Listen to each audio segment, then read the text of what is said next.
ጤና ይስጥልኝ አድማጮች ተመልካቾች ትዝታ በላቸው እባላለሁ በአሜሪካ ድምጽ ራዲዮ የረጅም ዓመታት የአገልግሎት ዘመኔ ለምታስታውሱኝ አዲስ አልሆነባችሁም ከአሜሪካ ድምጽ መስሪያ ቤት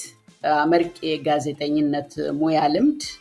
አበረታች የአድማጮች አድናቆትና ፍቅር ካካበትኩ ከረጅም ዓመታት በኋላ እነሆ ጡረታ ከወጣው 3 ዓመት ሆኖኛል ሆኖም የጋዜጠኝነት ፍቅሩ እንዳለ ነው ስለዚህ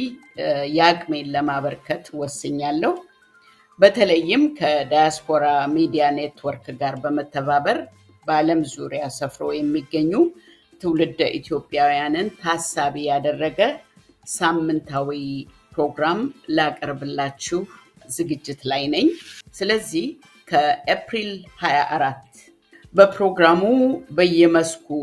በሙያቸው ልቀው የሚገኙ ምሁራን ለምሳሌ በሕክምና በሳይንስ በቴክኖሎጂ በስነ ጥበብ በምጣኔ ሀብት በማህበራዊና ፖለቲካዊ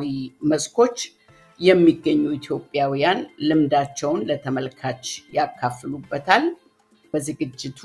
ወጣቶች ሴቶችና አረጋውያን ልዩ ትኩረት ያገኛሉ በአጠቃላይ ለዓመታት በቀጠሉ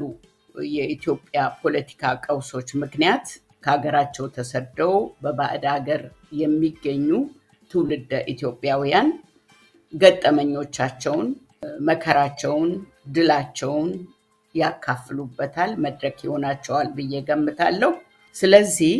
በኢትዮጵያ አቆጣጠር ከሚያዝያ 16 በግሪጎሪያን ካላንደር ደግሞ ከኤፕሪል 24 ጀምሮ ፕሮግራሞቼ በየሳምንቱ በዳያስፖራ ሚዲያ ኔትወርክ ላይ ይቀርባሉ እንድትከታተሉ ከወዲሁ ጋብዛለሁ አመሰግናለሁ